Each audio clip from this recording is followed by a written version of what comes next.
Welcome everybody to Wolves After Dark. Man, Jokic is incredible. Incredible. And so are the Nuggets. Timberwolves lose 97 to 112. After going up 2-0 in the series, they are now down 3-2. Going home to Minnesota for Game 6. Got a lot to talk about. Going to be a little bit more probably somber. I will say, obviously the Nuggets, this is less about the Nuggets versus the Timberwolves, and I kind of said this all season and I got fooled after the first two games of this series, but I've just said over and over again, the Nuggets are going to win the championship. Who beats this team if they play like they did tonight? Because we tried like 17 different things on Jokic, and he just is able to dominate. And of course, we had like bad performances from Ant. Cat scored more tonight, but like defensively still lost a lot. Gobert scored a ton. I mean, not a ton, but like he did weird stuff. He was perfect from the field. But yeah, just a weird game, but also the Nuggets just looking incredible and unbeatable. How are you feeling after this first game? Or after this first game? What am I saying? This fifth game? Well, this first game of the Timberwolves I don't know. Yeah, it might be a let's see what happens next year type of series now. Down 3-2, energy as an all-time low. I feel like a lot of players didn't have it tonight. They were gun shy, and it really kind of interrupted flow. No one was really wanting to take the game over. It was kind of irritating. And I think we did a phenomenal job defensively, but we had no answer for one player. And we tried to do straight up one-on-one, and it wasn't enough. And it made Gobert look foolish at times. And while I feel like it's irrationally unjust to talk about Gobert as like, a fluke defensive player of the game, I can't believe player of the year. I can't believe they kept on talking about that crap. Don't worry, Draymond will fix that up in post game. Oh my God, it's toxic as hell. That's crazy. Jokic is just insane. And you got to tip your hat to his greatness. What we're watching is greatness, and what we thought we had in last year's playoff was we were bigger. They are they are just a well-oiled machine. When flustered, they can kind of unravel. And I think they were kind of. There was a tipping point in this game where I think it could have happened early in the second quarter. No one was scoring, and we had 3 consecutive offensive fouls, which weren't. But either way, they were close. They were close. Yeah, and I will say the game ended right then, because I think that was a point where Jokic was off the floor, and we could have built a lead. And how I'm feeling is, I feel like Denver's still beatable. But not when Jokic plays like this. Yeah, which unfortunately seemed to be our game plan going in, was like, let's have Jokic beat us tonight and nobody else. Well, guess what? That is going to happen. You may be able to do that in the regular season, but not in the playoffs. Mason, can we overreact tonight? Asking for a friend. You can overreact. It's okay. It's time to overreact. I'm not sure if I'm going to, but it's time to overreact for sure. Yeah, you guys go wild. That's okay. But oh man, yeah. That point you're talking about, it was 31-31 for like literally 5 game minutes. Like it was forever. Both sides, we were charging every time. They were just missing and getting like way too hyped, ready to like blow the roof off the place, but they just couldn't get anything going. That was a big moment in the game for sure. I think also, we've done a pretty good job throughout this series. We've heard Ant talk about it. We've heard Nori talk about it. We've heard everybody kind of talk about punch and punch back, and we're gonna get their punch. We're gonna punch whatever. All the punches going on. But like to start the third quarter, we punched right away. We had multiple buckets by Cat. To the point where Denver actually called timeout. And then Denver comes back, throws their punch. We call a timeout. And then it was like we couldn't counter, but we had like one bucket after that. It was like right out of a timeout. And then it was like, okay, Denver's just taking over now. And everything goes their way. The problem with the Denver team, it's just the construction, and I guess shout out Tim Connolly. But it's like look at their starters. I mean, if they all have a good game, like this is what I was going like worrying about this game, which also just feels so stupid. Just thinking about this game all day and then just having this happen. But Yeah. it's like, okay, they legitimately 4 of their starters are capable pretty easily of getting 20 points because like Jokic, obviously, he had 40 tonight. You like Gordon just went off for like whatever 27, 28 in the last game. MPJ can easily go off for 30. Also Murray, who has not been great this series, neither is MPJ, but he can also go off for 20 or 30. But the most important thing is that all of them can hit shots at any time. So our players that match up with those, like Nah, although Nah, he played better tonight, he made some shots. Um, it's still not to the same consistency. We don't have a bunch of Nas, like like Naz Reid. What did Nas end up with tonight? I feel like it was not as much as I want. Yeah, he only had 7 points. Points. We need Nas to be like double digits at least. We talked about this earlier in the season. Like Nas needs to be probably in like the 15-point range every game for us to have a chance. Yeah, Uh, minimum. and like we're not there. And we only had 4 players in double digits tonight. Um, just not gonna do it. So, and then the fourth quarter, I mean, what the problem is you can't get down to the Nuggets by 16. If No. you get down by 16, it's too many possessions to come back because sure, you can make a run. And like we did, we brought it back to 10. But it's like, okay, but 10 is still 3 plus possessions. So like even if you get a stop and get a score, like there's just no way the Nuggets are going to go. The Nuggets aren't going to do some immature stuff like our team can do where you don't score for like 10 possessions in a row. Like that's not going to happen with the Nuggets because they just have too many good offensive players, just too many shot makers. And our defense just wasn't there enough because we were focusing on Jokic, and Jokic just doesn't matter. It doesn't matter if you double Jokic. The way he's shooting is too far back for players to block, even if they're Wemby-sized players. So it's just hard. It's hard to beat a team like this. So yes, I'm not trying to put all the blame on just the Nuggets being good because of course the Nuggets are fantastic. Like we definitely had problems tonight. Ant slow to begin with, which is somewhat normal. That does happen. But then just never really came to play in the second. He made a couple shots. He drove a couple times, which was nice, but like you could just tell he didn't have it tonight. Which is like you can't have your best player and not have it when he's basically all of your offense. And then you're losing your point guard too. That it like in Conley where you don't have that. And I'm not even going to blame the game on Conley. I don't think we win this game with Conley either. So, but then you need Towns to take over. But then he's getting once Ant goes to the bench, then Towns gets doubled, tripled, all this stuff. So it's like you need both of them to work at the same time and be able to create for themselves. Ant is too tentative, and Towns is just going to turn it over. So it's just a bad combo. And I don't want to jump straight to like next season comments, but it certainly feels like that's the realm we're going to. It's just like, what does this team look like next year? What do you do? Because in some respects, a lot of people are saying like we built this team to beat the Nuggets, which is partially true, but really we built this team to beat the Grizzlies because we were like, we need rebounding. So we went out and got Tim Connolly, went out and got Gobert. And then, of course, this year, like last year, we weren't able to because we were injured. So, like, sure, we come back, and I know that they think that we built it for them.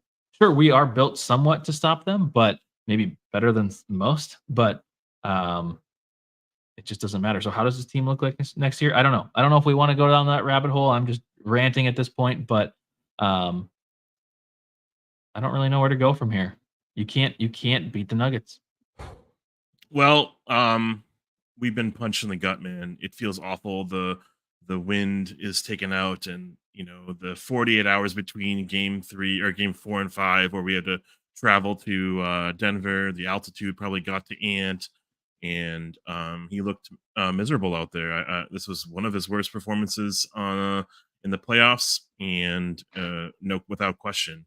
Yeah. I actually felt like we could have had a lot bigger impact from Cat. And I just didn't see him aggressive from the perimeter. I didn't like that our adjustment was like there was a couple plays where I really, really enjoyed what I was seeing, especially in the first quarter. I really enjoyed what I saw. Cat was sitting in the corner, shooting a couple threes. There was some secondary action where Ant got open from the fact that we went to Cat in the corner. And we got Nickeil Alexander-Walker to hit a couple threes. Yeah. And then with Cat in the corner, Ant had secondary action where he could have a clear cut to the rim. And then for some reason, we went away from that. And for some reason, you know, Jaden was reluctant to shoot from the three. Naz hit a couple early fouls. And Gobert, I wouldn't say exposed, but like he didn't really do anything in that first quarter. He was 100% from the floor, apparently. But, you know, he wasn't really involved in the offense. There was a really cool part in the second half, the start of the second half, where we started to kind of use Gobert as kind of like a point center, where we fed him in the post and then he would immediately pass out. That was cool because Cat hit a three, Cat drove to the rim, a couple other plays happened, and quick timeout from Denver. What I saw was outside of those moments, we looked a little not immature, not young or whatever, but just inexperienced. I felt like we couldn't get to our offense, and a couple things got in our way, and we got flustered by that. Jaden reluctance to shoot. Nah started missing threes. Ant was just really hampered by the double team. Really, really flustered by how to separate himself or to switch it up. And I think I was a little upset by the coaching staff for not like changing the game plan up where we don't need to have the screen. The screen allows the double team to happen, and the screen allows for Jokic to wall up and then not really play much more defense. If we just had a one-on-one matchup, Ant going downhill, running into Jokic, I think that might be a better play. This version of our offense utilizes Gobert in the offense to set a screen, and he's damn good at it. In the regular season, it really kind of allows Ant to kind of pop off. There was no space for Ant, so why did we continue doing it? Like, it was kind of upsetting. If we have screens, why couldn't we use Jaden to set a screen or not to set a screen? Because then it's like they're KCPs and they're MPJs and they're Murrays, right? Oh man, I was frustrated because I was watching us hit a wall and we kept doing the same thing. We didn't change up the offense that much. And when we did, it was successful to an extent where Cat hit a three or two, and then we went away from that, and then Cat never saw the corner again. Yeah.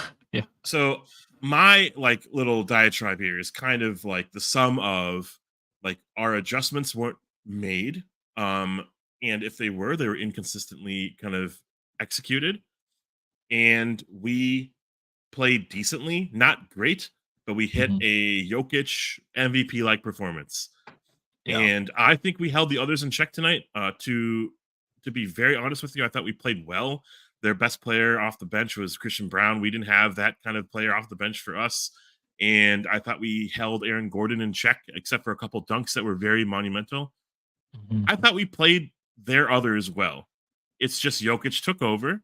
We played him one-on-one to an extent, I think, to an agreeable extent. I would say, hey, let Aaron Gordon shoot threes if we could, but he was never really there. Sorry, to sum it up, is just like we hit a Jokic wall. We didn't change our game plan that much. And it was frustrating, but you kind of have to tip your hat to Denver. This was not a game 4 excruciating loss. It wasn't a game 3. I can't believe what I'm watching loss. This was heartbreaking, but like I accept the terms in a weird way. I know what you mean. Took over. Yeah. I know what you mean. Yeah, exactly. There was a point, like I was getting a little like when Brown was making like shots, I was like, this is super annoying. And then, you know, like some of their bench players are hitting shots that it's like, okay, if this was MPJ or Murray or somebody, I'd be more accepting. But the thing that I think before the game that kind of made me question whether or not we were even having a chance at this series anymore was listening to like the talk about game planning, I think it was maybe Finch. I can't remember who was talking about it, but they were um talking about kind of like, okay, well, Jokic like letting him beat you, or like not letting him beat you. I don't remember exactly what the talk was, but I could just tell it's like you're getting into a situation where I can tell the game plan originally coming into the series has been flipped a couple times, and now you've got players, you've got coaches, you've got all these different things looking different ways because you're far away from the beginning start point of where the beginning of the series was. So now you don't have people that are on the same plan. And the problem now is, and this is another, and again, I'm not trying to use this as an excuse, but I'm going to use it as an excuse. um, is that between game 2 and 3, Denver had 3.5 days to game plan and figure out what's going wrong for them. We now have played every other day from game 3, 4, now 5, and I believe we play Thursday or for game 6, if I'm not mistaken. Yeah, we play Thursday again. So we don't even have that much time to change a game plan because we're gonna fly home either late tonight or tomorrow morning and have just a day of probably just practice and maybe a tiny bit of game planning. But like if you're at this point, you just have to be better and make shots and figure out a way to make Denver not, because at this point it's a losing battle. You can't. I don't know if there is a game plan that you can even come up with solve this issue. You just have to, and it's not even an effort thing. I mean, like tonight there was not a great effort from some of our biggest players, but I really don't see that changes the outcome of this game because Denver just played. I don't know if Denver's a beatable team when they are serious. Denver, if they don't play serious in game 6, then sure, we can win. But if they're going to play like they played tonight with the level of concentration that everyone top to bottom played, then it's over. Like it's just over. So I don't know. Chris Finch says we're hopeful Mike can play for game 6. Does that change it for us in game 6? Do we have a chance? Yeah, I think so. I think that doesn't change much, but it gives us like a stable pulse on the game. Like, sorry, I didn't mean to interrupt you, but like, Ant was trying to bring the ball up at times. Nah was having, bring up the ball at times. You know, Nah isn't a primary ball handler. Like, it was kind of clear at times where he was kind of like not able to make crisp plays, and he's not a playmaker. So it's kind of obvious what kind of action we're running when Nah's running the ball up. When Ant is driving or running the ball up, he's in score mode, but we're running this play with Gobert setting a screen. Like I'm on that tangent, but like, then he hits 2 players, so he has to get off the ball. And then he's not getting the ball back, So with Conley, it's another player bringing the ball up, just like how Denver has Aaron Gordon at times bringing the ball up. And allows Ant to get in the action, like where he can like operate. I feel I don't know. I'm a little flustered by how we didn't adapt today, and I think Conley was a big loss. Another thing that I am so excited about with Mike Conley coming back is now off the bench is exciting because it's impact defense. Like who's the hot man? Throw Nah on, right? So and I really love the interchangeability of Nah and Jaden. But they need to hit shots, and so Nah hit those first 2 threes, and I was like, ooh, this could be amazing. This could be an amazing Nah game, and we just didn't really see it from him after that. So I know I was really hoping it would, and I was hoping it because Jaden also before the game, and this is reminding me actually. I believe we probably need to catch up on comments, but Anthony earlier, Jaden McDaniels masterclass, miss every open 3.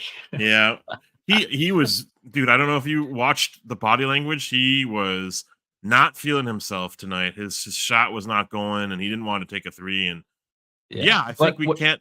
Go ahead. What I was hoping for is, I loved his. This is one of my only joys of today. Was thank you for the $2, Anthony. And sorry we keep missing your comments. We're busy, and we always get to these comments. It's just we have to get our minds clear before we can really catch up. But Jaden, before the game, had this interview where he was talking about Aaron Gordon and about how we were just kind of letting him and we were like disrespecting him basically. And they were like, he's like, yeah, so like I want to like make like obviously we have to respect his jump shot so that we don't just like allow him to go off for 11 of 12 or whatever it was. And that for some reason in me, the way he was saying it and the way I don't know, that was all going, I was like, man, maybe this is going to be a game where Jaden makes people respect his jump shot tonight. And that was not the case. I mean, there was like one bucket early again, first score of the game, not of the game, of the Timberwolves. So that bet that I had the other day would not have hit today. It did hit last game. But you know, he had the initial bucket immediately. But yeah, he was 4 of 9 tonight, and he missed those wide open shots. Just you got that. That's kind of the difference, honestly. Jaden is probably one of the biggest difference makers. Maybe going into next season is can Jaden figure out how to become a corner 3-point shooter? Since Towns isn't going to do it, a corner 3-point shooter, or just any amount of a 3-point shooter. He just has to turn into like MPJ is one of those players where it's like I don't like if I were a Denver Nuggets fan, just at least watching him a few times we watched him this postseason, the regular season, and last postseason. He does not strike me as a player that you want dribbling and ball handling. He strikes me as a player that you want just shooting. And he's not a great defender either. But if you could have him be just like a catch and shoot 3 guy, that would be amazing. Not Porter Jr. McDaniels. If he can just be a catch and shoot 3 guy along with the defense that he already plays, I mean, it's like the perfect player. But right now he's pretty much only that defensive player. And although his defense is amazing, when you're playing a team with this many offensive weapons, or at least this many offensive players that are going to figure out a way to score, your defense either has to be, I mean, ungodly. Like it's got to be insane, or you have to start scoring yourself. And he's not doing the latter. So. Well, I will also just kind of like summarize this game with some coaching, not to shift from Jaden, but I'm sorry. It's just on top of my mind. It's just, yeah, we have holes in our offense. We have holes in our structure of our DNA of our team. And when like a Conley goes out, we also lose 3-point shooting. We lose the ball handling, we lose the passing, we lose the 3-point shooting.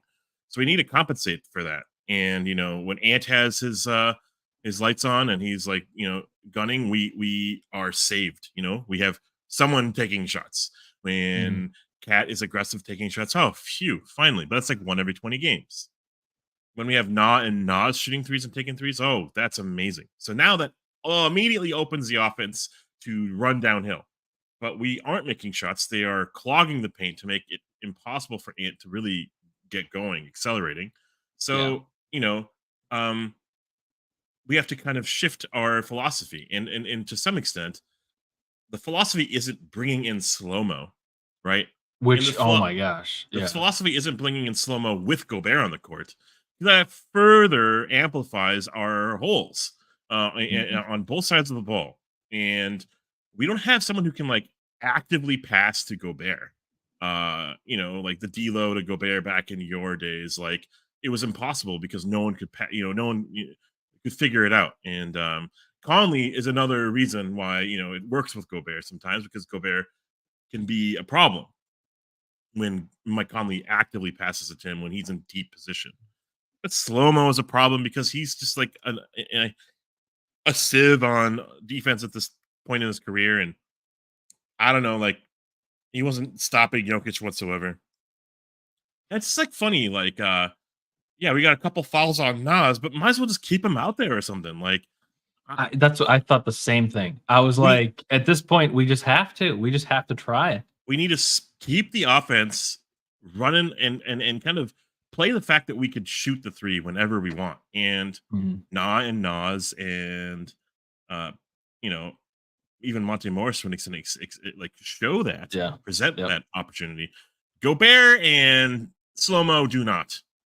Like it's so cool to see video of slow-mo shooting 3s before a game. I know he's never gonna take them. And there was this play, holy fuck, where it's like this offensive rebound and they don't know who to shoot, so they pass it to Slow-Mo.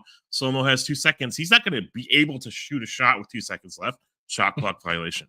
It's just like It's so bad. Oh my god, I hated that so much. It's just like the experience, the know-how, who is on the court with you, the coaching. It's kind of all of the above, right? And I think we have to kind of take a hard look at ourselves. Like after game 2, after the first half of game 2, I was like, let's fly to Minneapolis in June.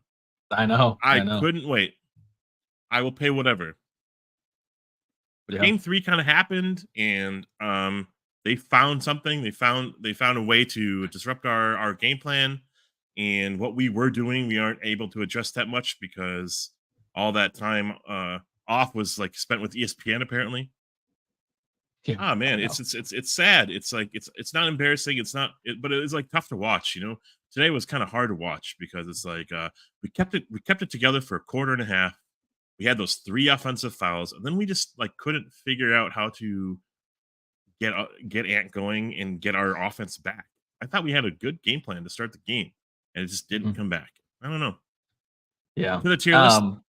Yeah, and then just to address the comment that you have up by Steve, certainly isn't over. Some of us are 2 damage as Minnesota sports fans. Wolves are a good team playing like shit. Yeah, I mean, I'd be lying if I said that I didn't have any hope, because I unfortunately do have hope, and I believe that it can. But yeah, it's just, I mean, this is just such a good team. It really is going to require them to have a bad game and us to have a good game, like it did the first 2. Anthony, thank you for that donation. We have asked him, where has Anthony, he been? We've tried. Where he been? You got to reach out to Cooper. He says no. He's always too busy for me. And I actually told him, check the DMs. I told him you're dead to me when he said he couldn't join the show. Cooper, you're dead to me. But you can come on the next show if you want to. Wow, thank you, Nolan fan 31. I feel bad for the Wolves. They're the second best team in the league. Also, Rudy defended good, but the best player on earth happened. Yeah, and this is more of our sentiment going into the playoffs. It was kind of like, okay, well, we were first seed all season, and then we fall to the 3rd seed on the last day of the year, and not only do we just fall to the 3rd seed, oh well, we don't have the 1 seed. We're in the same bracket as what we know to be the other best team, and the Denver Nuggets. Not only that, we had to go up against the Phoenix Suns, who we had not won a game against. So it was like, okay, cool. Now we have to take the hardest path possible going forward. But we definitely got, we got a little cocky after the first ones, as I think as fans, and especially after the first 2 wins. I mean, who isn't? I know everybody, like a lot of Denver fans, are taking it out on the media and stuff like that for like saying, oh, the Wolves are going to sweep. Well, how else would you believe anything other? Like, the Nuggets looked really not that great against the Lakers, and then we played really good, and they played so bad, and it didn't just look like they played bad. It looked like we made them play bad. So I don't know. It's just it's interesting. Is Coop here or no? No. Okay. No. Wad Squad turns its lonely eyes to you. Yes. Uh-oh. My internet might be going out. Just FYI. If that's happening, we'll see. But the tier list, I'll let you take it away. Yeah, go ahead and pin it if you haven't already. Tier list is pretty simple. We might want to go through it quickly because I'm a little tired. I'm actually pretty gassed right now. It's almost 1:45 for you guys in Minneapolis. So hopefully you can kind of be quick about it. Ed Malloy, Bill Kennedy as refs. I didn't really feel them much at all. And they kind of let the players play, which was cool. And the only thing I wish happened was that we took advantage of that and we played more physically. I don't know. We kind of had a couple people in foul trouble, and we'll see maybe some grades here in the tier list. Our tier list is start with Monte Morris. We have an A1 tier all the way down to requested for this stream, Straight Voltage and Galveston tier. So from Nathan Grella from the Discord. Shout out Discord. Shout out hashtag join the Discord. It'd be great if we could see you guys all there, because one thing that I will say, and I will kind of submit to this, is that this season has been remarkable. One of the best seasons we've ever had. And it's been kind of augmented by all of you. So It was really fun. Maybe these last couple games haven't been. Never lost 3 games in a row. We kind of look a little foolish out there, a little immature at times, and I'm a little stray. But yeah, it's not over. We go back home and we can Yep. see what we are. We can see what our team really is. And if we lose, we can maybe talk about off-season stuff then. Like in a lot of ways, and what Yeah. next season looks like. But yeah, hey, we are trying to prove the NBA incorrect and like go big. And I feel like the go big thing was kind of working. There's a lot of small teams that couldn't keep up with us. But we have to kind of ride the fact that we're big and the fact that we can have Cat out the perimeter. And we didn't really take advantage of it this series, really. So, all right, let's see what happens on the tier list. Monte Morris. And make sure you like the stream. Oh, yeah. Thank you so much. Like the stream. Go ahead. Monte Morris. And take care, David. David calling it all. Yeah, it's late for you guys. I appreciate everybody that's up right now. You were on the West Coast, so we're cheating. But you guys are all Central, struggling away at 12:30. Monte Morris played 11 minutes, 6 points, 3 assists, 2 rebounds. He was 3 of 6 shooting. No fouls, no turnovers. This was kind of a refreshing game for Monte. I mean, to have somebody come off the bench and score a point felt good. But like right away, he went to that mid range. The thing that I do worry about is that he seems just like he's struggling so much with his confidence and just willingness to shoot from 3. He just really does not want to. And like any amount of closure from any defender, even if they're so far away, he just is like, nope, I'm gonna like weave through the lane and see if I can get like some kind of midi. So that's a little bit limiting, but I guess he's also like the lowest one of our bench players. So like we don't need him to be like LeBron James. but this was a decent game. I mean, I don't want to go crazy, but I feel like I felt like it was maybe a B, but that's just based on the expectations that I had of him coming in, which was pretty low. So yeah. Outside of that one possession where he had like the yips when Jokic was on him, he didn't want to shoot that 3. And he was just kind of dribbling into a contested 2. He was kind of great. I wish we saw more out of him because that's the other one, not X factor, but the other one thing that we needed. But Ant didn't have the gas right in him, and like Naz wasn't in foul trouble and everything. We don't really have another ball handler, right? So Monte Morris presents that for us, and he can actually run the point and push pace. I think it was a B for him too, and I think that maybe arguably his best game in a Wolves jersey. So all right, that's weird and a small sample size, but that's fine. Yeah, low bar too, but that's fine. Maybe we'll see more out of him in game 6. Maybe the big issue is this: we need 3-point shooting. So out of every single player that comes into the game, we need a 3-point shot because otherwise it's really going to really clog up the paint, and like they are definitely just like allowing us to shoot threes, but we're just not taking them. So all right. Yeah. Luka Garza, there's some funny moment here where like I wish Garza was in there or something, just to like kind of like no one was scoring. I think it was early second quarter. It was like 33 or 33 or something. And like no one was really willing to take a shot. I was like, Garza doesn't know how to pass. Garza just would take over. And I was like, that would be kind of fun. At least like get him 6 fouls, get him 10 points. Like, I don't care. That'd be great.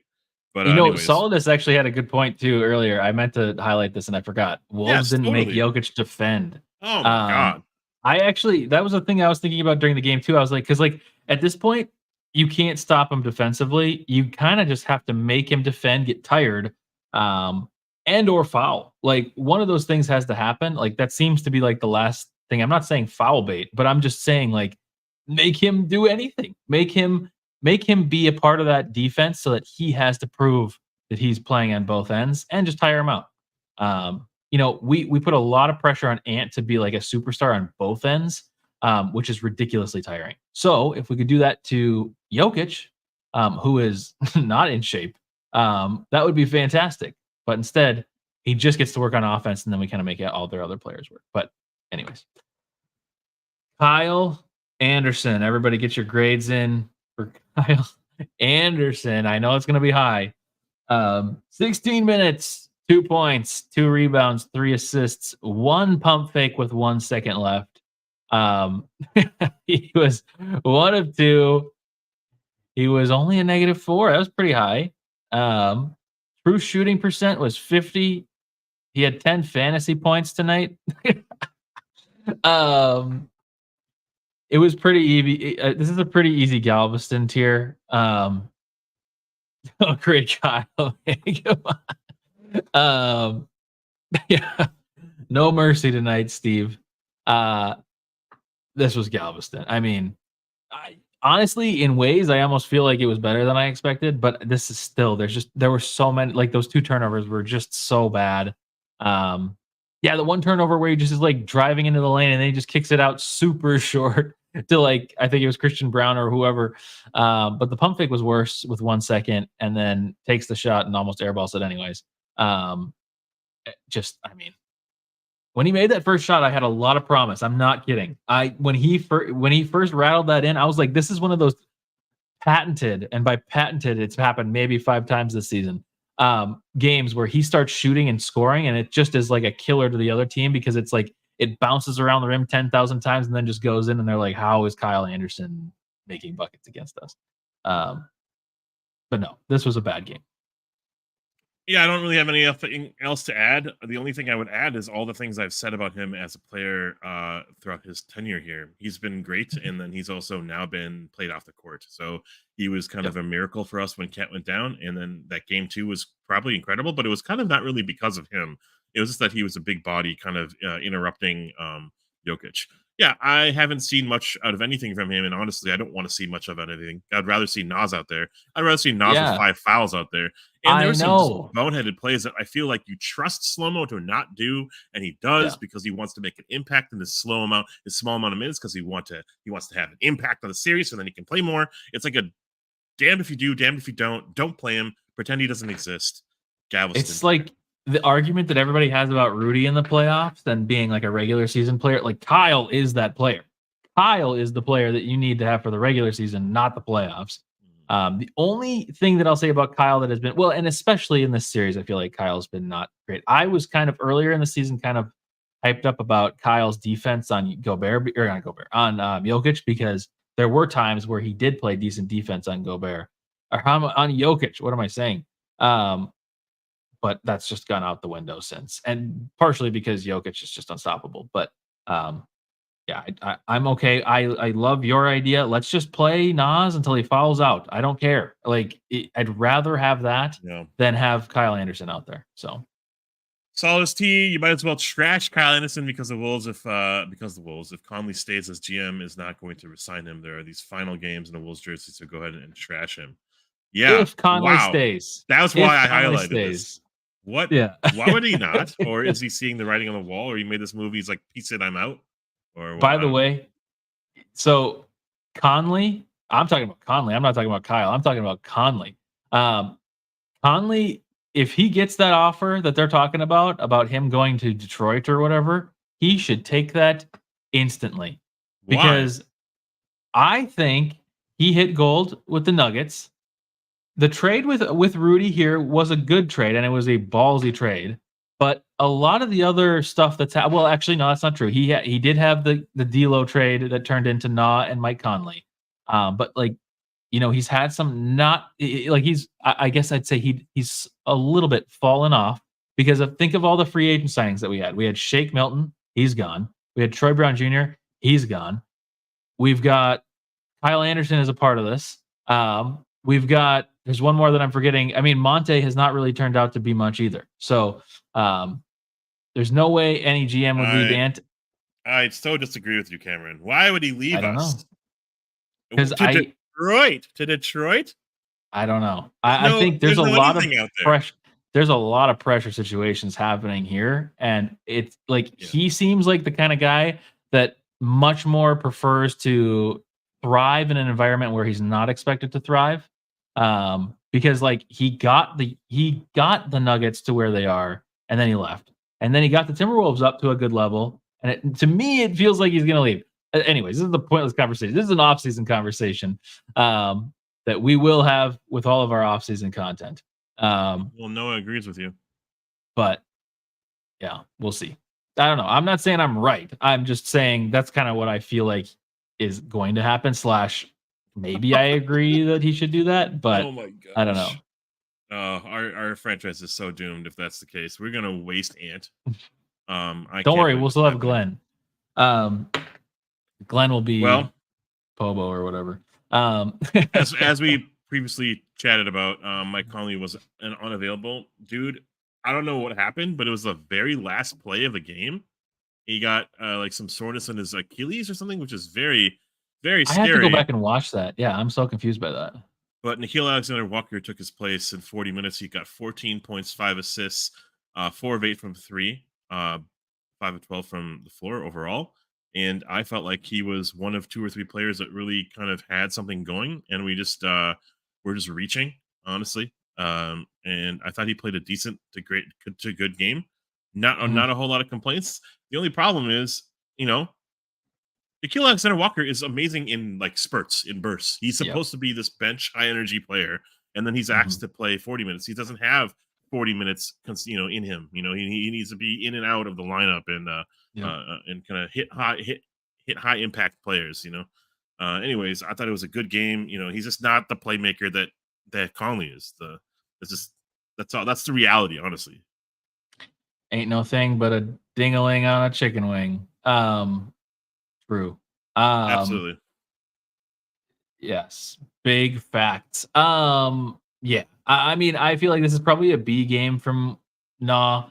I liked his shot when he started making shots early, I was like, oh man, maybe we have a chance in this game. Because if he's gonna start hitting, and I really do think that was the strategy early on offensively was get the ball out of Ant's hands. You have to have everyone else start making some shots so that the Nuggets have to go 5 wide instead of double and triple Ant. So I was like, okay, Naw's getting it going a little bit. Maybe we can do it. And it just like there wasn't enough players going off at the same time. It was like Naw hit 2 shots in a row, and then it's like, okay, Towns turns it over or whatever. And like it just we needed another player to be going off offensively, and we just didn't have that. So yeah, I'd say B. Yeah, it was promising in the first quarter, and that's kind of the most I really saw of him offensively, at least. I really didn't like. Oh, there it is. There it is. I really didn't like how we're gonna get to Cat, we're gonna get to Gobert, and we're gonna probably even get to Ant here. Of course we are, but like the fact that they weren't taking the shots, they were actively passing the ball to others, wasting the shot clock, not having the defense really exert themselves, and they were just playing this high wall concept, and it like really disrupted us. And I feel like there's so many holes around that. And furthermore, like Naw in the corner is great. Naw on the top of the key is kind of like, right? Like he can't play make for someone else. He has to do that. Anyways, I think it was more of a lack of Conley that pushed us in this position. Right. Naz. Sorry. I was responding to somebody. 20 minutes, 7 points, okay. 4 fouls, 3 rebounds, no threes. Yeah. He took one though, right? He took a couple. Yeah. Where is he? There he is. Yeah. You need him to hit threes. Or you need him to be able to successfully drive and dunk or layup. He's kind of like a at the basket or beyond the 3-point line player. And when he can't do kind of either, it becomes very useless. However, he is one of those players that I'm kind of like, man, I'm kind of okay with you chucking threes. Like, I know that you can get on if you start shooting, and it's crucial that you do, because if we need 3-point shooting right now. We can't play with the Denver Nuggets, especially this 2 game, because they can just have people like stupid Christian Brown go down and just jack threes, and they just go in because it's against the Timberwolves. So you have to have some amount of 3-point shooting, and especially on nights where Ant is not going to be aggressively shooting threes because he's getting doubled, and on nights where Towns, he only had 5 3-point attempts tonight. Again, we're going to get to both of those players shortly. in Naw, he was doing some amount of it, but like how many, like I gotta pull it up here. How many threes did we take? We took 26, but we only made 8. So we shot 30%. It's kind of one of those games where I'm like, I'm okay with you. You've got to just have one go in. You got to figure it out. I don't know. Because we need some amount of 3-point scoring. We can't just win by twos against this team. So yeah, I mean, this is the third yeah. game in a row. This is not a Nas point, right? By the way, but this is the third game in a row that the Denver Nuggets shot above 55%. Like That's crazy. 55 from the floor, 48% from three. Almost 90% from the free throw line. Man, there was possession. There was like a string of possessions where I think they scored on like 11 out of 13 or 12 out of 15 possessions. It's just like there's discipline issues, there's consistency issues, there's rhythm issues, Yep. and there's like lack of focus, right? Nas presents kind of like a turn. Like if something's not going well, let's go to Nas. Let's like force the issue. What Nas presents is also a 3-point shot. And what Nas presents additionally, and why like slow-mo is like relegated to the bench or like Cancun, is like Nas is a ball handler and a playmaker and potentially a distributor. And I think he gets emotional about his like the foul calls that go against him, and he gets him out of rhythm easily. And he had like he's had his disciple to look after it to play, mentor him, right? So of course there's that crap. Yes. But I feel like Nah needs way more time on there, because when Ant doesn't have it, who do we have to go to? We have to go to someone who's actively willing to want to take shots. Cat didn't want to do it once again tonight. He had 19 shots, but some of them were late. Some of them were irrelevant. And I just didn't like a lot of what I saw from Cat, despite maybe one of his better games of the series. Once again, I'm saying Nas could have been way more aggressive with more time, with more confidence, with the fact that he wants to shoot, right? And I'm disappointed in the coaching staff for not seeing that. I'm disappointed for breaking the rhythm of like usually he comes in early. We didn't see that right away, and there's a problem where like our bench was so stout and like prime for the series, and we like built this team against this team, and they're like looking at us and like laughing at us, right? Like at least Nas is playing with hustle and energy. Cat is slow. Gobert is like hard to watch at times offensive. And Nas can beat people. Yeah. And that's I would love to see him in the starting lineup. Hint, wink, wink. But no, really, like I think that would be really interesting to have. Maybe we have whatever. Again, we'll have these offseason content when the offseason happens. But it'd be interesting to kind of play around with what potential starting lineups you could have if Nas was your starting power forward. Like what shooters can you maybe put around, and how does that change how things go? Because you're right, Towns right now tries to create so much by driving, but he's pretty slow driving, and he charges a lot. Now, I'm not saying that Nas doesn't charge. I mean, I think they both had the same amount of charges tonight, but still, it's like the way it works more with Nas. So I just like that. But I voted Kyle Anderson cash cheer for the money he makes for not even practicing how to play basketball despite being a pro in it. True, Corey. True. I feel like this is kind of a game that like was out of Nas's hands. Like he wanted to make an impact and he was like on the bench, Coaches didn't like see the value in him playing, and when he was in foul trouble, that was one of the biggest things, is that he had 3 fouls in like 7 minutes, 4 fouls in 7 minutes. That's what it was.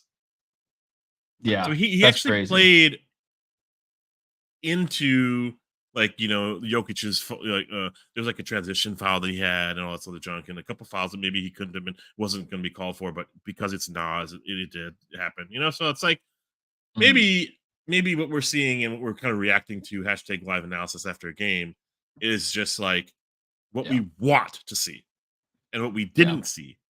And also because we didn't get to see it is because he had 4 fouls out, like right away. So I'm going to put a mat on him and kind of put like an asterisk, because I feel like if he was out there for a lot longer and more like longer stints, I think we'd have had much more of an impact anyways. Yeah. We're gonna skip Mike Conley. Jaden McDaniels. This is a wild one, I think. This is a little bit of a wild one. I think I can maybe jump to a grade quick, but I'll read his stats. He played 30 minutes, had 9 points, scored the first 2 points for the Timberwolves, or 3, no 2. 3 rebounds, 3 assists, a steal, 2 blocks, 4 fouls, 3 turnovers. I think my grade for Jaden is a D-low.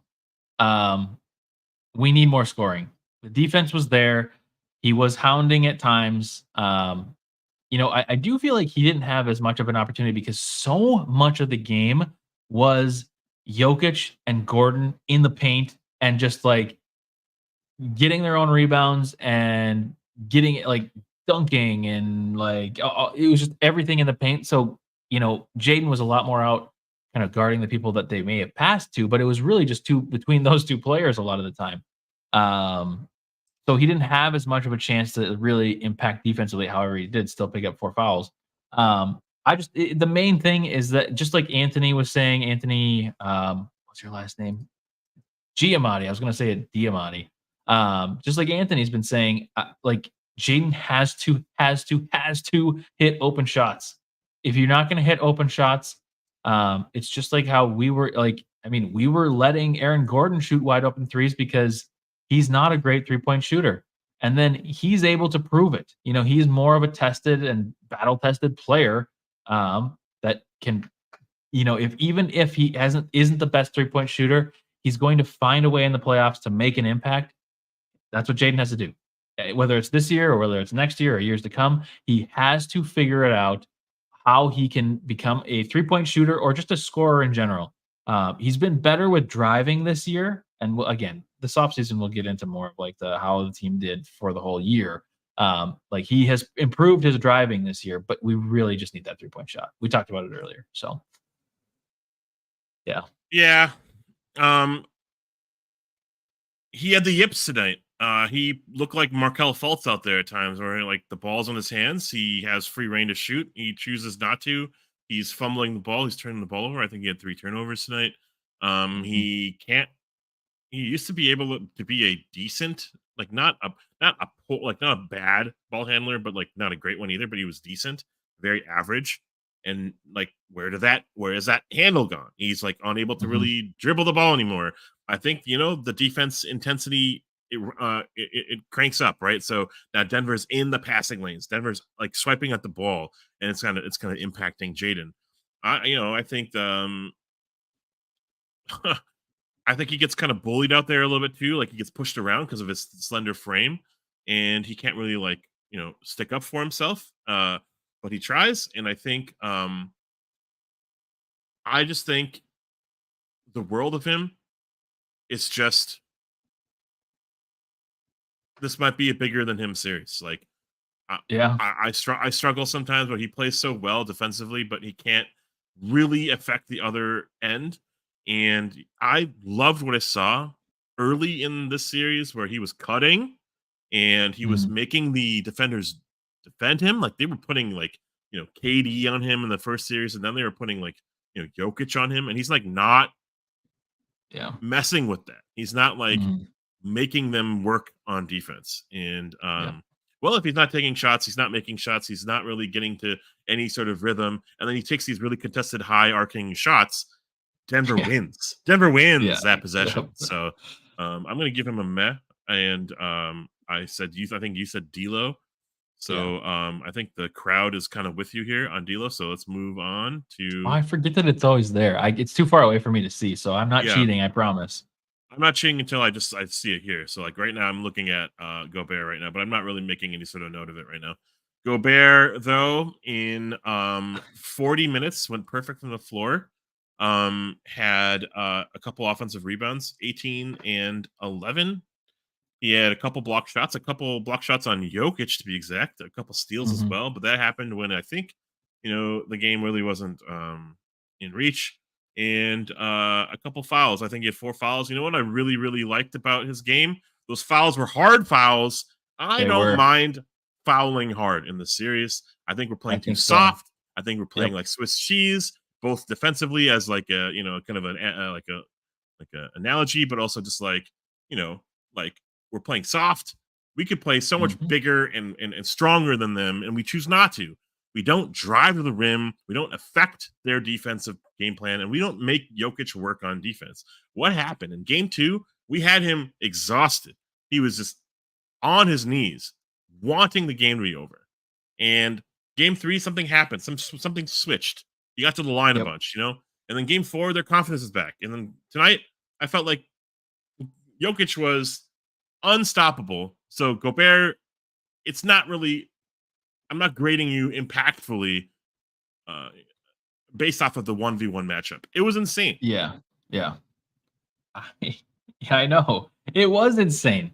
I feel like based off some of the comments that I've seen in the chat so far, first off, I want to say I love you all. Second, I want to say some of you are not going to like what I am about to say. So if this is your last moment, I'm sorry. Gobert played pretty good, I feel. I think he played all right. This is seriously, I really am viewing, maybe this is copium. I don't know. But I really feel, Gobert played pretty awesome offensively. He had the push shot working tonight. He was driving and taking contact, and sometimes not even getting the calls. Like, he should have had a couple and ones along the way. Like, he was being aggressive on offense. Not that that's what I want. I certainly am not like, yeah, I want to see this game from Rudy all the time, offensively. But defensively, I agree with you about the hard fouls. I think that the hard fouls need to happen, especially this late in the series when you are kind of being bullied anyways. It's just time to kind of, and again, I'm not saying be dirty. There's been some other Minnesota shows out there that have been calling for a bounty gate situation. No names will be named. But that is not like what I'm advocating for. I'm obviously not advocating for players to hurt each other. This is just, this is the playoffs. You just have to play more physical and stop trying to avoid, I never want to see something where you do the slap of the hand where somebody's going down the lane and just laying it up. If somebody's going down the lane, what Jaden did earlier, I think was good in the game where he kind of wrapped up Murray when he was going. That's a hard foul because it also happened earlier in the game to us and nobody thought anything of it. But then we did it and everybody's like, oh my gosh, that's such a dirty play. No, that's just a hard foul. So I don't know. I agree with it. Also, he got away with that elbow to the face, which probably should have been a flagrant. But just fouling, being way more aggressive on defense because when you're playing against Jokic and he's just making everything regardless of how you're playing defense. There were some of these ones where Jokic is throwing it up to the ceiling. It's bouncing off the ceiling and then going into the basket. What can you do? So I don't know. I felt like he played okay. I was thinking B for me. That was kind of my grade in my mind. But I'm comfortable with a meh, I guess, because we didn't win. And I wasn't capable of stopping him, but it's for me, I really am maybe I have to rewatch the game and maybe I'll have a different opinion. But while I was watching the game, I just really didn't feel that Gobert could have done much to really stop him other than calling other people to double team him. But then if we double team him, he's going to pass it out to a wide open shooter. So I don't know. I'm not trying to be so pro Rudy right now because as I talked about in the last show, it's I didn't want to say it, but there were a lot of in game 2, it looked really good without Rudy. But tonight it's I still, the one thing I will say that's on a little bit more negative note, I still the team cohesion now that Rudy is back in the lineup seems to just be gone. Him missing game 2 apparently has just thrown our entire team cohesion out the window completely. To the point where I'm man, maybe he should have just stayed out the entire series. I don't know. To just get us back into just to keep us in that same lineup that we had. But I still don't think it would have worked. I don't know. Maybe I'm wrong. And I saw some, I can't remember who was saying it in the comments or if it was on Twitter or wherever. But somebody's you need to speed Jokic up. You can't have him comfortably posting like that. And, maybe that's an element to it too. But I felt like Gobert, I'm not really faulting Gobert tonight, is I guess more of my viewpoint. To a large extent, I'm actually agreeing with you here. like it's hard to play Jokic one-on-one, let alone like you're asked to do a lot of like safety like defense on the other end as well, where like you're guarding Gordon and then you're making up for all the lapses and how Cat is guarding Jokic or how they get switched and Ant is on Jokic, and then now you have to do all sorts of recovery. You have to do a lot. And he's asked to do a lot, and he's who he is. At this point, his game is not changing, and we're asking him to do a little bit even more. And I think what we have been trying to do offensively is include him like at that paint at like the free throw line, where he like gets the ball in the middle, then he can kind of like pass. It was working so well in game 1 and game 2, and it hasn't really happened. Or sorry, not game 2. It was happening so well in game 1. And then games 3 and 4, I feel like, yeah, we kind of were recovering from the fact that now we have to reintroduce him back into the DNA of our offense. And we weren't like, outside of a couple amazing passes from Ant to him, or a couple like Cat to Gobert passes and a Conley oop at one point, we've been really having a hard time including him in the offense. And that is, to a large extent, a success for Denver. Jokic is just going to guard him and not have to overexert himself. But what we can do is attack Jokic. And Gobert doesn't really present an offensive challenge. Like he is just going to get putbacks and he's going to get like lobs. And if he's deep in possession and put in the position, he can get dunks.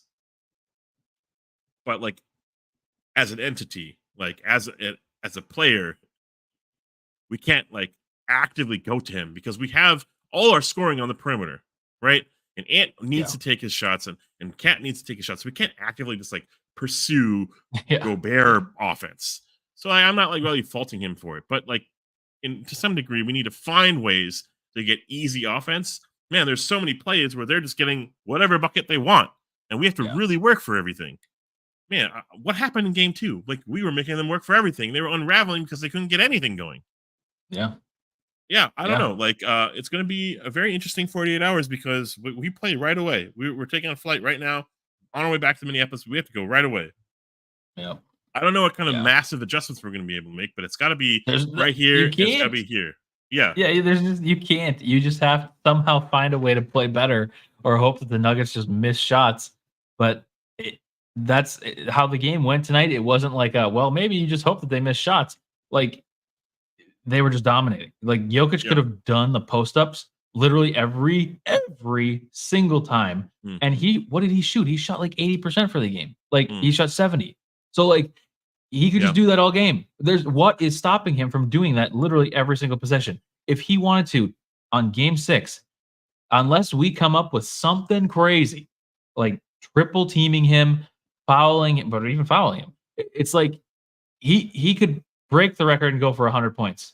Not joking. Like if he wanted to, if Malone was like, hey, you know what, guys, let's just have Jokic just have some fun tonight.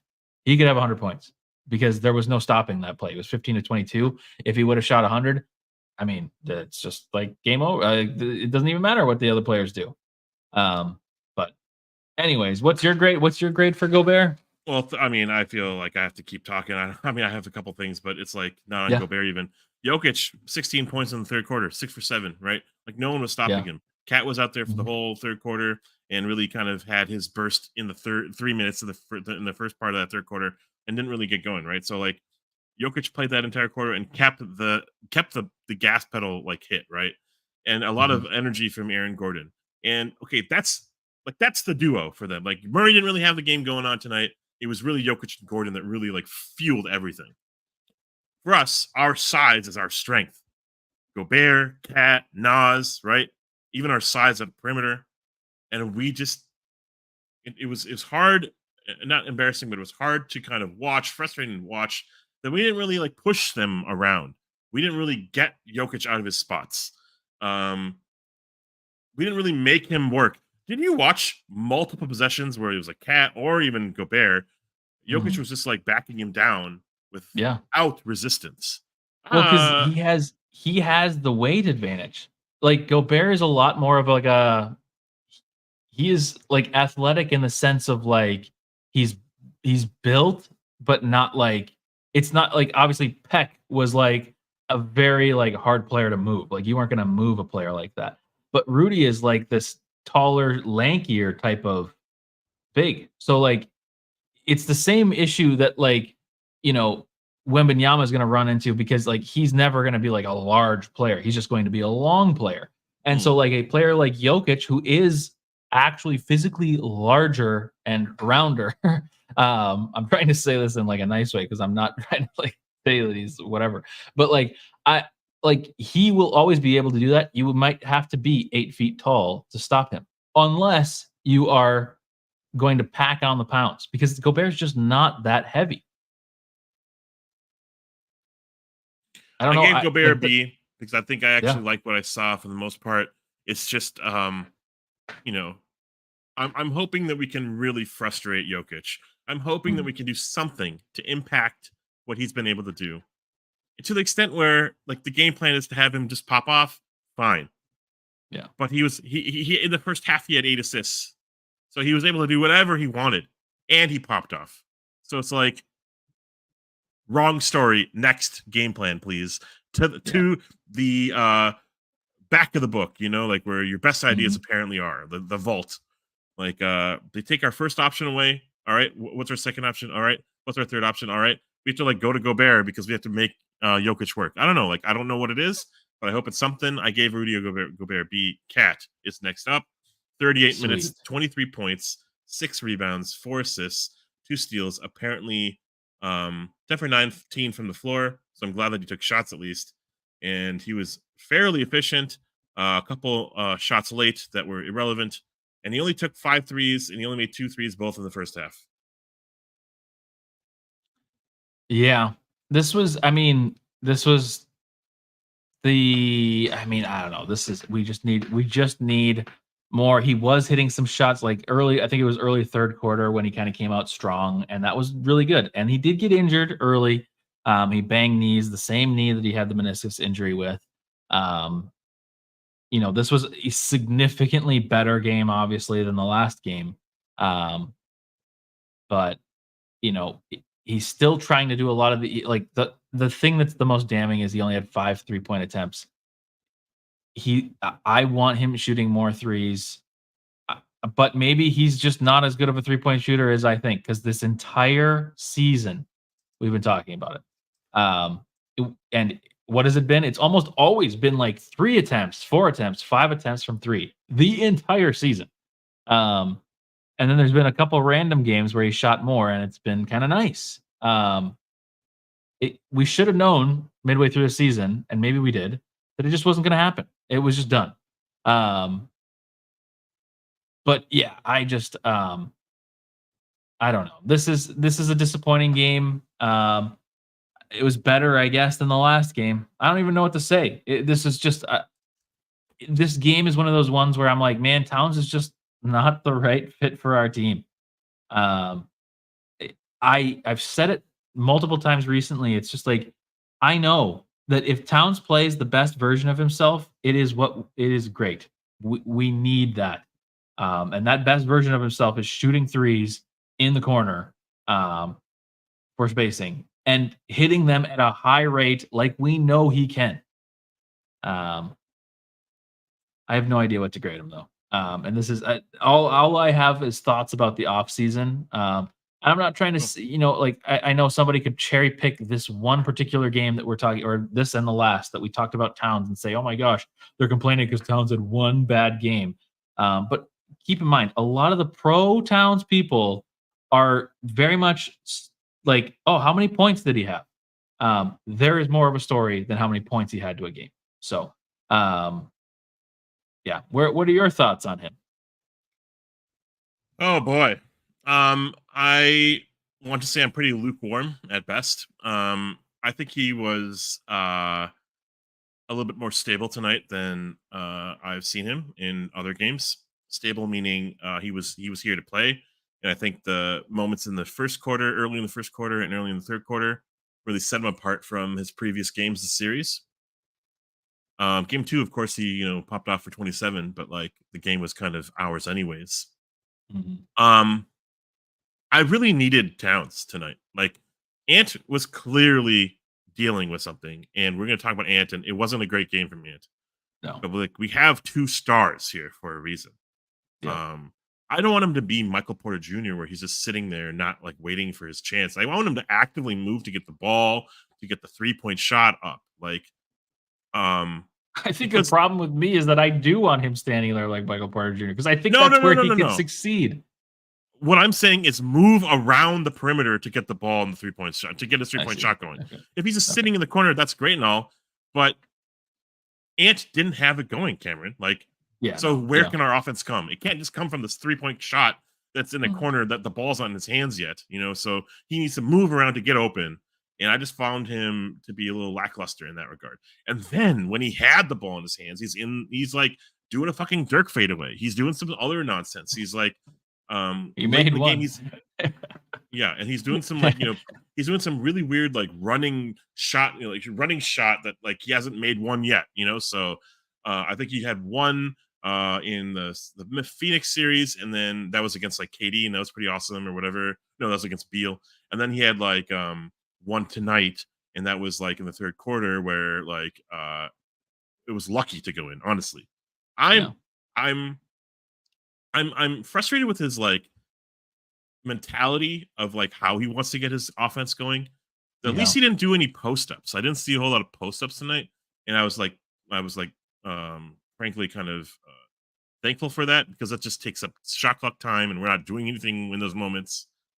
But I was like lukewarm on this game, because I think in a moment where he could have taken over, he wasn't anywhere to be found. He had moments in the third quarter where it was like, thank you, Cat, and the moments in the first quarter where we needed to get him going because he needed to make up for last game. Thank you, Cat.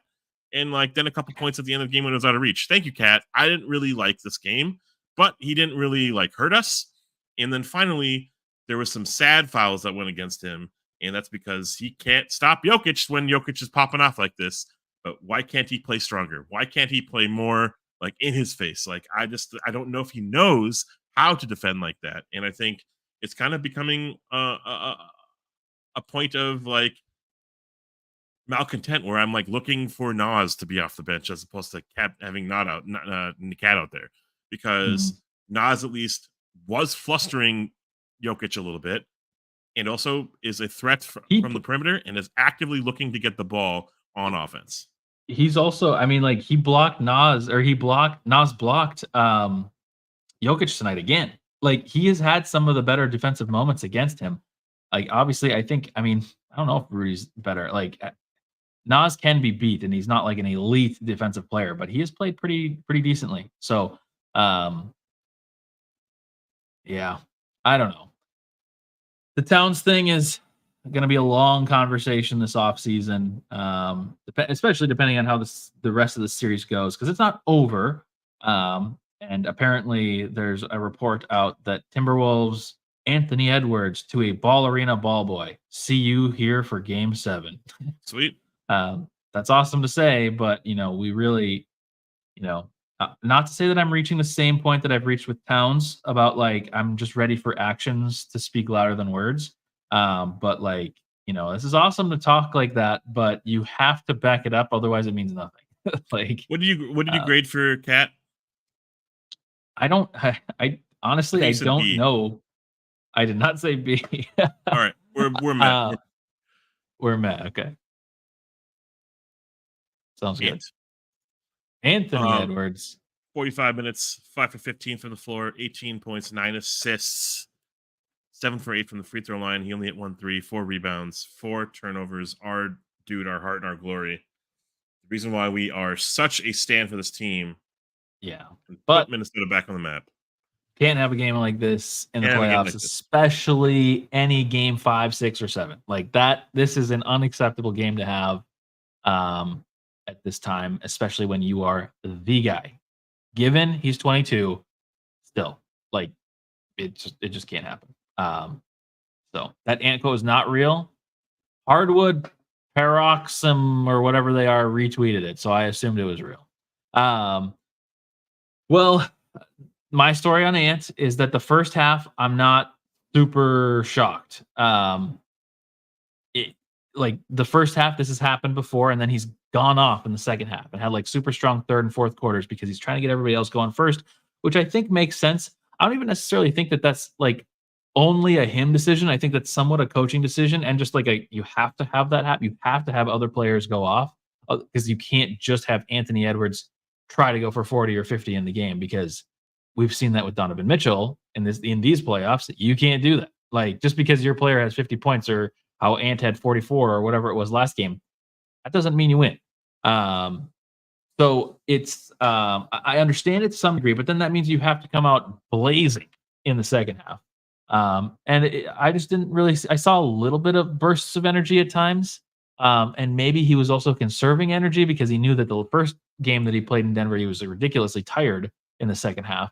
But this is, I mean, you just have to be better, and if your shot's not on, you have to do it in other ways. And I really only saw like one or two moments where I was like, "Oh, that's good defense," and I saw kind of a lot of moments where I was like, "Oh, he's lost out there. Like, this does not look good on defense." Because again, he's one of these players where if you put him one on one, he can kind of turn it on and be a really good one on one defender. But when he's defending in space and defending off ball, he occasionally gets lost out there. Now, the unfortunate thing is that he has not had time to watch this film, and I know that that's what him and Finch go over a lot, where Finch is able to really kind of dig into him. Um, but yeah, I don't know. This is a bad game, and of course, this is like one of his first bad games of the playoffs. I think he had one other kind of not so great game, and he just is getting off his 44-point game. So maybe there's some exhaustion there too. But I mean, you have to be better. 5 of 15 from your star player. Um, you got it. But, I'm always going to stick up for Ant because he's the only reason that we're here. And he's also so young that I'm not going to be super hard on him because that's what the coaches' jobs are. Dude, absolutely. And like, I am going to, this is why I'm here. I am here for Anthony Edwards. And sure, this was a really bad game, and there's no sugarcoating it. I've come up with some like semi excuses, but like this can't happen. But he is also very young, and he's got many more years to figure it out one piece at a time. Um, and this summer, he's going to have the greatest experience of his life and play with all of the all-time greats. Seriously, like, this is a great summer for him. And I'm curious to see how it happens next year. But this game, yeah, this is a bad game. So, yeah, I mean, he didn't throw any heat packs or anything out there, so I didn't think that the game really took over his emotion. I think he was a little dejected from the shot not falling. There was like a moment in the game where he had a couple layups, and I think he had a steal or something, he got really going, and then he missed a three. And it just like took the wind out of his sails. I think that his pressure on Murray really was taxing on him, and lesson be learned that you can't always like have those moments where your best player is also gassing it up on defense, both ends. Like, exactly. there's like moments where like you need to find that point where find the rest in the game, because otherwise you're taking him out of the game. And in game 5, when we had him out the door, like that's where we lost the game, when Ant wasn't out there. So in game 6, we need to run through Ant, and Ant was getting pressed and had the high wall on him, and the ball was getting off of him. And we had a game plan where Cat was in the corner, and we were able to get back the ball to Ant. This is more on coaching than it is on Ant. But why didn't we have options and ways to get him easy buckets? Why didn't we have ways to have him have an open lane to the rim? Why are we doing this stupid ass pick and roll and not like the drag screen or the double screen or the Gortat screen, where you're literally screening like Jokic as opposed to like KCP? So then Ant can have a better, just like uncontested way to the rim. One thing that I think Noah said, 20, 30 minutes ago, shout out Noah, is like, we have a hard time drawing fouls sometimes. Like, we have what I love about like Gobert sometimes is that his superpower is that when you have the ball in his hands, like, they have nothing else to do but foul him. Oh, that gets us into the rhythm of getting into the bonus early, whatever. Whenever in the bonus, we actually don't really take advantage of that. The other thing is, like, Ant is like on the verge of superstardom, a lot of overhype right now, and like potentially even seeped into himself, right? Where he was starting to believe all that crap, and he was doing the fucking MJ stuff just to like, play with the audience. And maybe it got into his head a little bit because he still has a lot of growth for him left. Like there's so much growth and potential, like untapped potential. And the fact that, we went in with this like all in like culture now is awesome because we get to see winning now and then we get to see winning later when Ant hits that second window and also like not the window, but like that when he peaks, right? Yeah. He's so young and he's asked to do so much. Mhm. And I wouldn't say it's unfair, but he's put the pressure on himself. And now he needs to deliver. This was a poor performance. And I can't wait for game 6 because I think he's gonna have it. He's gonna have it so emotionally vested in him to take this game over. And what game 5 he popped off for 44. Yeah. Playoff career high, right? And Denver's game plan was to take the ball away from him, and he still got going. So something happened today where something didn't go right for him, and then he wasn't able to play within himself and play the offense the way that he wanted to, and it really disrupted all other plans for us, right? Then we have to rely on the Naw and Naz and the pinwheel of the 3-point contestant, 3-point shooters that weren't taking shots, right? So I'm just saying something had to change, and I noticed that he was gassing it up on defense and he was playing well on defense, and that might have taken his energy out for on offense. Yeah. The way. So. Oh yeah, and Zach says something great. It's going to be like Game 4 last year. Very true against Denver, where he kind of just went off and took over and hit the game-winning shot. Shout out Denver Nuggets, baby. As a Nuggets fan, I hope this series go to 7 games. The Minnesota Timberwolves should play physical with Jokic. Anthony Edwards is going to be something special. Respect to Ant. I appreciate you stopping by. I appreciate the kind words. I also saw you respect Gerald, so that's awesome. Actually, I'm like super fine and cool and like encourage like the conversation. Is that like there was like someone in chat earlier was like kind of like digging like for a fight or something, and I just didn't like it. So he was like poking at some of our community members, and I don't like that either. So as long as you keep it civil and that's all I care about. So yeah, Ant, I think this is a D'Lo, if not a Mag game, but probably a D'Lo game. The voting closed. Oh shit. Oh, so we can't even vote. Wow, we've been talking for a long time. Wow, let's end the stream.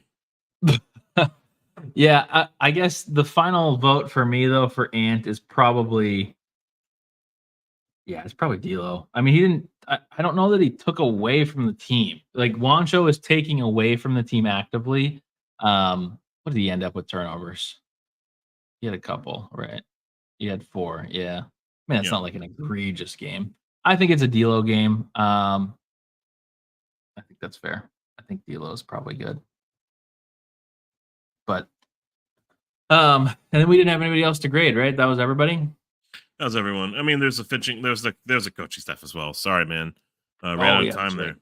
I think coaching was D'Lo at best, anyways, as well. So timer, anyways. Dude, this is like crazy. This is like, hey, this is for that moment where you built this team. It's game 6. It's now completely turned, and all that high feelings that you had after game 2 is like for naught. It's irrelevant at this point. It's game 6. Why did you build this team the way you did? It's up to you now. It's up to you, Finch, to change the course of this series, make it go back to Denver. And we're going to need a miracle, honestly. I feel like Jokic can play like this on any given night. We didn't really hurry him at all. And I felt like where did our defense tenacity go from game 2? It's like not there anymore. And to a large degree, like I worry about like our flexibility when like the others are going right. So like when the Browns and the KCPs are hitting threes, Aaron Gordon is really playing out of his mind, and then also we have to worry about Murray. So it's like when all those others are going, like how do we stop them? We stopped them before. That's the scary thing. Is like Porter had 4 points last game, 6 points this game. He can go for 30. Murray had like, I think, what is he had 16 points 2 games in a row, or 16 and 18 or something like that.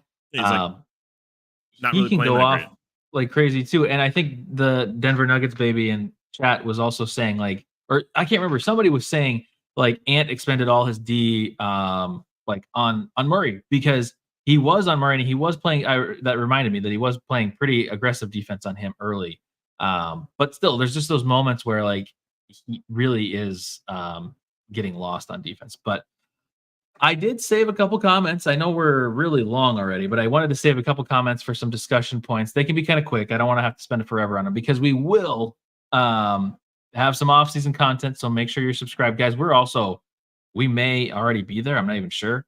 We're at 1,600 subscribers. Ooh, wow. Shout out to all of you. Some of that might change down after the stream. Some people unsubscribe right after. I see you if it's you. I see. But anyways, we're at like 1,600-ish. So if you're watching right now and you're not subscribed, I would appreciate it. But a couple comments to Horse Night at Target Center. Yeah, get them distracted. Few comments. Solidus said this earlier. Cam, judging by the way you've seen Game 3, are you moving Cat or Gobert? What you've seen from Game 3. I assume like 3 and on. Well, I'm going to take this even more broad, just from like a season and everything. Like, it's so tricky because I don't know that Gobert is like the perfect fit next to Ant. You know, they clearly don't have like the perfect chemistry, but at the same time, I think Gobert has such an impact defensively that it's so worth it during the regular season. It's so worth it. And the postseason. I mean, think like Phoenix is going to have to retool their entire team if they want to plan to beat us in the playoffs because Gobert was he was a problem. I mean, obviously Ant was just a problem, but like we just had size on them and they couldn't beat the size that we had. So that's why I like Gobert and I do think that he's very valuable defensively. I also think Towns is a player that probably has more value in a trade if we're talking trade. So I'd probably be more willing to move Towns than Gobert at this moment. How about you, Ashwin? I think so too. I'm actually not sure I want to change the team all that much. I know. That's the problem. The thing with Cat is like he is actually like the potential. I hate this so much, but the potential of Cat, if he figures this crap out on year 11 or whatever, like is outrageous. Like it's gonna be top tier. It's not gonna happen. And I know that, but it could happen on another team. And so whatever we're gonna get from Cat, it's like Laurie Markkinen at best. You know what I mean? Like it's gonna be like Dorian Finney-Smith and Seth Curry and pieces and Ben Simmons, who's not gonna play for us. You know what I mean? So it's like it's a bunch of like contract filler and maybe a potential player, and you know, like maybe a pick. You know, it's like okay, that's shows Conley, Gobert, Ant that we might not be willing to win right now. It's like a little unfair to the others if we are looking at trading Cat. So my vote is actually a sad one. It's let's hit a wall and let's keep going. Let's keep going. But you know, this offseason, as we're gonna have some offseason content, we will like if teams like, you know, if let's say the Magic are out there and like, man, we really need like a big, like we want a big, and like they're willing to offer a lot, you know, maybe we'll entertain stuff like that. I don't know. But anyways, Zach, I'm not kidding. If I was GM, I would trade Cat and Gobert. Both just don't fit at all with Ant. And that's kind of what I was saying, you know, Ant. I don't know how well either one of these. I mean, I think Cat has the potential to be a really, really good fit with Ant, but as you said, this is year 11 team, and when does it get figured out? When do all of the crazy flaws that we still see on a game basis not become those flaws? Because right now it's a problem. So yeah, you know, in a weird way, this is not like year 1 or 2 of Ant and Cat now. It's like year 4, right? So they've had some off-court chemistry built. Apparently, they're really good friends. But on the court, I've actually yet to see a whole lot of like give and go, or I have yet to see a whole lot of like, oh, hey, I'm passing to you, Cat. I'm passing to you, Ant. It's not. It's like your turn, my turn, ISO crap in the regular season, and then we are struggling to pick your offense in the postseason. And like you're watching like genius from Jokic and Murray, where Murray's doing this fucking like rope-a-dope with Jokic as the screen setter, borderline illegal screen setter, by the way. And and then like, you know, like they just play with their food sometimes. And so like that's at the top of the key. where we are having problems at the top of the key, right? So Cat is the answer. I feel like, I and know. Gobert can set those screens where Cat can't set those screens, but Cat can't play both ends, and that's why we went to got Gobert, and then you know what I mean. So I don't know. Long It story is. short, I think it's the others that we might need to take a harder look at. I think we're only going to get older. Conley is just going to, I don't know. It's like, it's great to have Conley here, but like maybe Conley takes a back seat, and like maybe we look at what Jaden is providing for us and kind of get a better look at a shooter for that position. I don't know. Like that could be. There's some tough conversations this offseason, but maybe we do nothing also. It's going to be interesting. Last comment of the night, Noah. How do we beat Denver in the next 7 to 8 years? And let me tell you how. It's called the cap. They have their team through next year. So next year is going to be another challenge. Like I think almost all of their players, they still have. Let me pull it up real quick. They will still have next season under contract or team option. Jokic, Murray, Porter Jr., Gordon. Pope is on a player option. That's kind of an interesting one because if Pope leaves, they're already at 190 million. So if he leaves, they don't have like space to like sign anybody. They're gonna have to hope that like Christian Brown or Peyton Watson or somebody is like able to step up, or that 35-year-old Justin Holiday re-signs on the minimum or something. But anyways, Reggie Jackson also is on a player option, so that's also like a trick for them next year. But they have Zeke Naji, who's injured or not playing right now, Christian Brown, Peyton Watson. Oh, and they have Conchar. I didn't realize that. That they should be killing us. But they have basically most, if not all, of their team still coming back next year. So next year's a challenge. But then beyond that is tricky because then they're going to have to re-sign Jamal Murray. They have to figure out another ball handler. And if they re-sign everybody and like let's say KCP stays and Reggie Jackson stays with them, they're at $191 million next year, which is over, I believe, the second apron. So yeah, I just always look at this. So they are in trouble. Like they can't do this forever. Similar to the Timberwolves, we can't just continually pay people max contracts forever and ever and just say, hey, yeah, let's just keep running it back.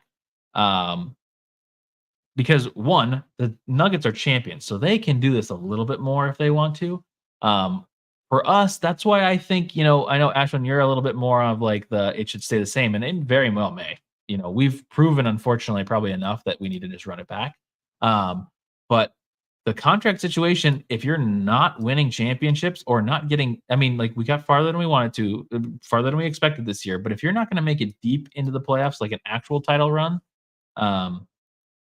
hard to justify the amount of money and tax that you're going to go into for that.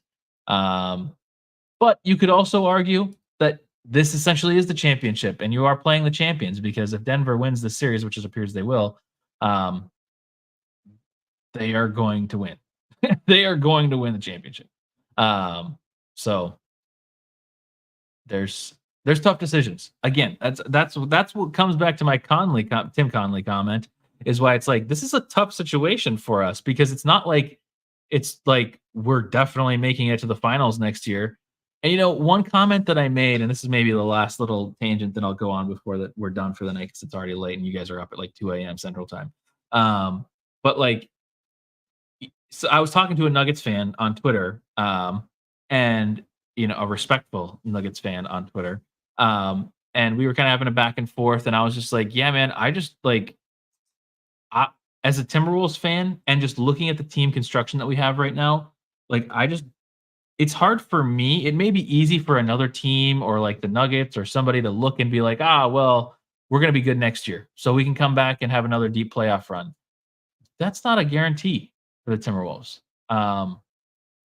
We had a lot of things go right for us this year. We've got some of our players. Rudy Gobert's 31. He's getting older. Towns is already 28, and we're still kind of figuring out some things there. We've got contract issues as well. There's a lot to figure out. So I don't know that we're going to have a chance next year, because he was kind of trying to calm me down and be like, well, you've got Tim Connolly and you've got Ant, and like, yes, those things are true, and like, sure, I'm excited about Ant, I'm excited about Jaden, Naw, Nas, all these younger players that we have, but like we've got tough decisions coming up.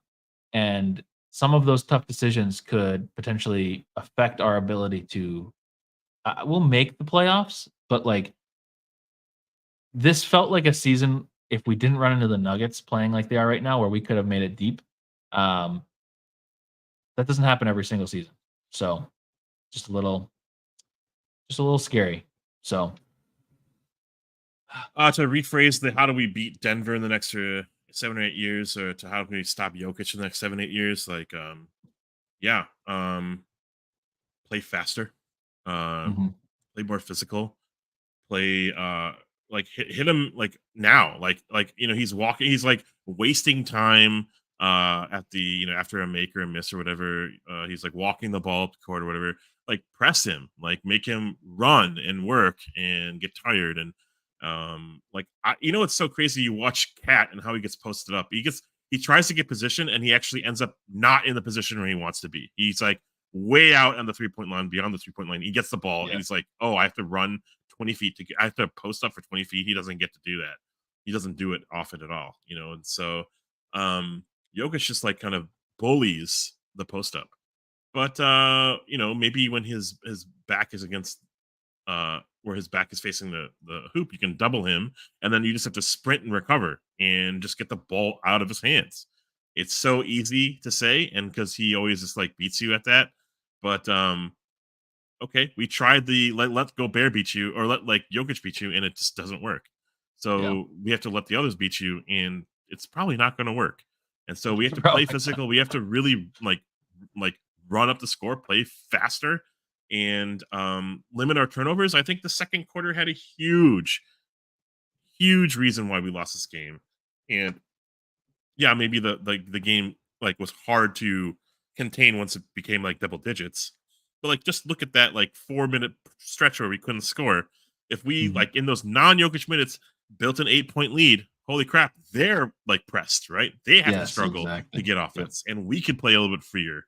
Um, and so in the next 7 or 8 years, I think that we need a better like look at what our point guard situation looks like. I've always wanted DeJounte Murray on the team, but I don't know if he's like a hothead or anything. So, and I've really wanted like athletic guard that like could shoot and hit threes. And like, so then you're looking at Kyrie Irving, Luka Doncic like style offense, and that I don't necessarily like that, but like, that Yeah. could be a way and a route for us to, And um, see, yeah, I don't hate that because like I could see that being the way the offense runs with Ant, but at the same time, it's like that hasn't really like Harden did that for years and it didn't get him a title. So like, and that was like a pretty good Rockets team that they had there where they had all the 3-point shooters. They had a big, they had all the stuff. And like, sure, they had deep playoff runs, but they were never able to.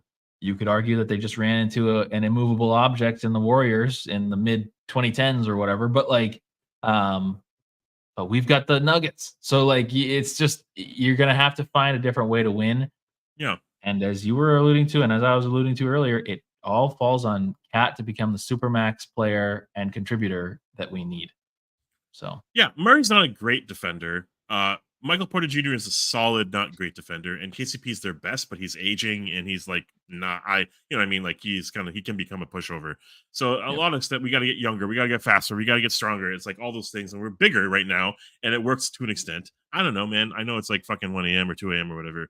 It's just like yeah, it got us to this point, but it's not going to get us over that ledge. It's not going to get us over the edge. I'm Mm, really kind of frustrated because I saw something. I saw hope. I saw a glimmer of something in game 2. I was like, yeah, I can't believe it. We're doing this. I And know. I was led to believe. I wasn't like duped or anything. I was like led to believe. And I Yeah, and was this like is I was not. starting to trust this lineup. Yeah, And like I don't know, man. It's really I think sad. that's. But Yeah, sorry. I think that's the thing is that like the first two games legitimately were really really good. Um, and this wasn't like us believing in something that wasn't there. That was actually there. Um, but the Nuggets just decided to turn the championship flip on. yeah. um, and we just have not had enough firepower to balance that out. So that's what happens. But well, um, we got at least one more game in Minnesota on Thursday night. We're white. We're white for the 17th time. 10 more wins is still possible. Technically. Hey, you know what? Maybe it is possible. What if we what if we win game 6 and then we go to game 7 and Vibes will be Porter, immaculate if that happens. Murray, dude, if that happens, that's crazy. That is insane.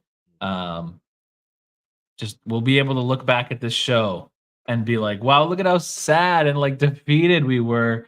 And we went on to win the series. Oh, you just warmed my heart. Oh, I feel much better now. The copium is strong. The copium is very strong. No, but this could be the last show before it's over. Now, regardless of what happens, true, Zach. Yeah, Ant is going to put on a show Thursday. Yeah, get ready. I hope so, and it'll be at home, so we can hopefully have a really good home game.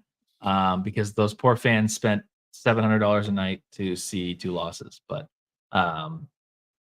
no, in case this is the last show, I mean, we will, no matter what happens in the next game, terrible loss, win, whatever, we're obviously going to be live after. So make sure you're subscribed. I saw a couple of you did. I appreciate it. We will be live as always, but obviously we'll be even more dejected and sad than we were tonight. So in case I don't get the opportunity to say it, it's been an amazing season. It's been an amazing season. I think just look back a couple weeks ago. I just happened today to try to make myself feel better. I watched game 4 of the Phoenix series, and watching the end of that game was just listening to Grady call it is just like, man, that was fun. We did accomplish something this year. So even though this series is going to feel like a really painful loss if we lose, especially on Thursday, going up 2-0 and then losing 4 games straight, that hurts. But this was fun. So, all right. Well, 10 more games, 10 more wins. Yeah, true. That is tomorrow. Oh my gosh, that's crazy. 10 more wins is still possible. Appreciate you all. Wow. Cool. I really do, though. I mean it sincerely. Wad is in my veins. The same thing at the same time. That's crazy. That was crazy. I don't shut up. Yeah, we're gonna be in the Discord too, just because the streams end, and also we are gonna have some off-season content. I've dabbled in my head with the idea of trying to make somewhat of a consistent, like maybe bi-weekly show where we talk about news if there is news or something like that. We'll see. I'm not promising anything. I got a lot going on outside of this anyways, but try to do some off-season content if that is forced to happen here soon. And we got Team USA, so we'll have some Team USA stuff to talk about as well. But all right, 10 more wins still possible. Intro as the outro. We will see you after Thursday night's game. See ya.